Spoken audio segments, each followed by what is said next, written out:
Hello, everybody, and welcome to another episode of ELT with Sarvi. Yes, summer is over, and yes, we're starting a new school year. So, usually every year during these days, which are the orientation days at school, students have not yet come back to school. I try to go back to my old habits, which I've worked before, or sometimes I get a little bit creative and I try new things.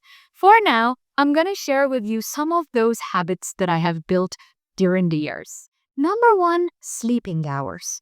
And you might want to work on them because it makes complete sense if during the summer, especially if your friends are also teachers, you have become used to spending too much time outside or going to bed later than usual. So, this first week of a school is going to be the best time for you to go back to your routine with your sleeping schedule. For me personally, somewhere between 11 and 12 would be the best because depending on the amount of stimulation that I've had during the day, and sometimes after some teaching days over simulations, I might need about an hour to fall asleep. So I usually try to go to bed 1 hour before I fall asleep. And at this point, I won't tell you not to use your phone or don't scroll up and down, do whatever you want, because what we want to do is to just start step by step.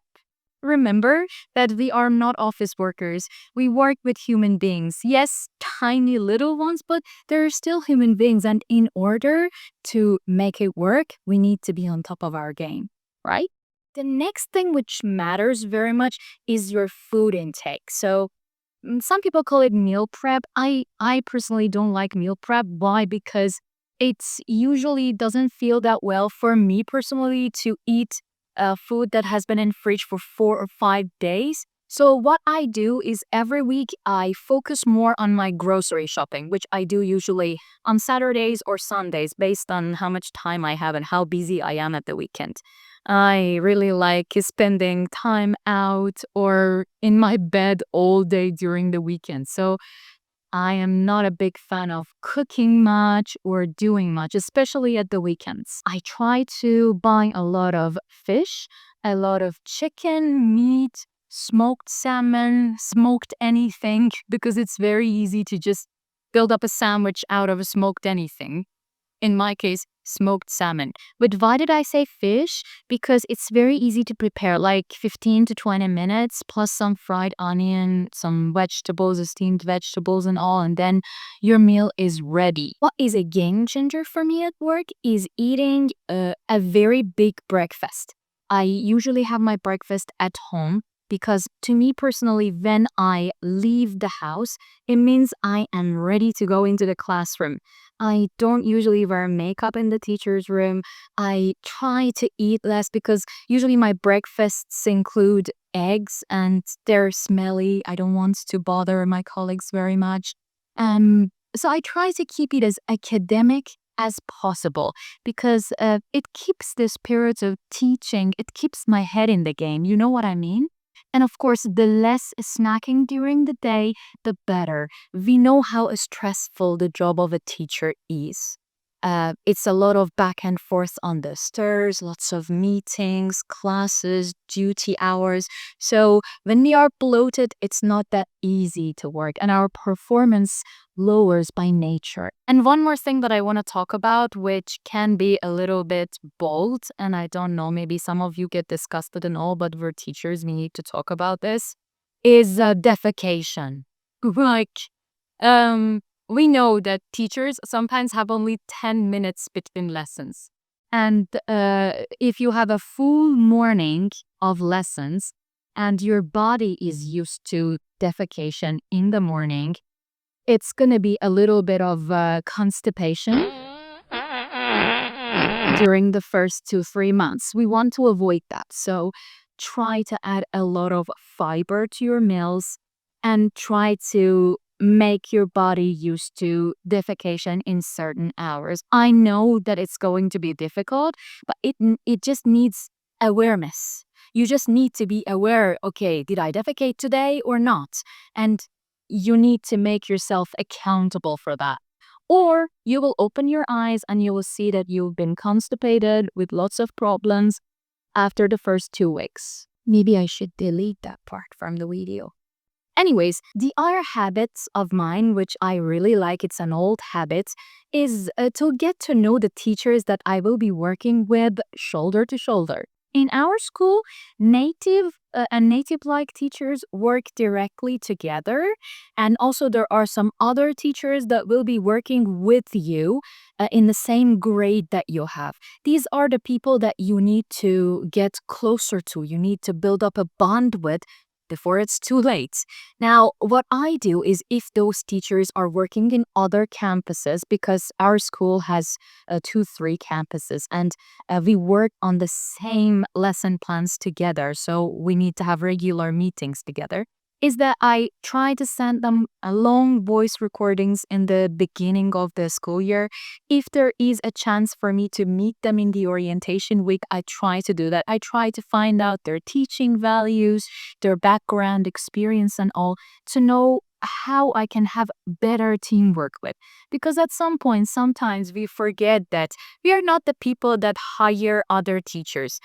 We're just there for the kids, and we need to find a way to work better together.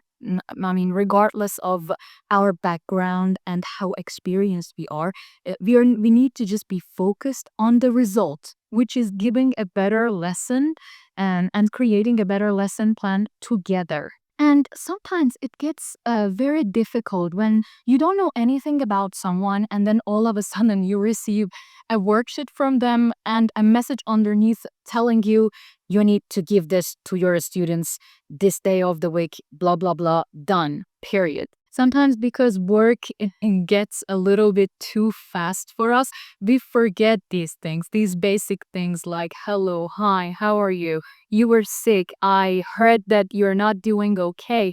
I heard that you're going through a divorce or something. And then all of a sudden, we just want things from each other. I know it's actually natural from time to time, especially in some days when we have final exams or it's the end of the school year and all. That's why during these first 2-3 weeks of the school, if you ask me, the first 2-3 months of the school, it's time for us because we have a lot of energy. We're coming from holidays. It's time for us to actually use those icebreakers to get closer to each other so that when that day comes that we are burnt out, we're not feeling that well, the other party also can understand us because of the bond. I'm not necessarily talking about a friendship. I'm just talking about mutual understanding. Let's be honest, teachers have once been students themselves, and with our students, with each and every one, it might be different. Our approach could be different. Some of them might need more than 2 or 3 ICQs, CCQs to get the message, for us to understand that the message has been delivered. And teachers are also the same. We use icebreakers with our students. We need to use the same with the teachers that we know we will be working with a whole school year. These people at some point become closer to us than our family members. If we got their back, then they will have our back. To tell the truth, I'm a bit nervous because this will be my first school year after 3 years that I am having general English with 6th graders, along with reading lessons, skills lessons that I already had before. And I don't know, there will be a lot of communication with parents that I'm a little bit nervous about. Because the other teachers, the other Turkish teachers in the department might need to help me a lot in that regard. I'm learning Turkish, but my Turkish has not become that well, so I'm just a little bit nervous about the language barrier, getting lost in translation and all. But it's just a new challenge, and we love new challenges, don't we? Stay tuned because I'm back, and this time I want to stay.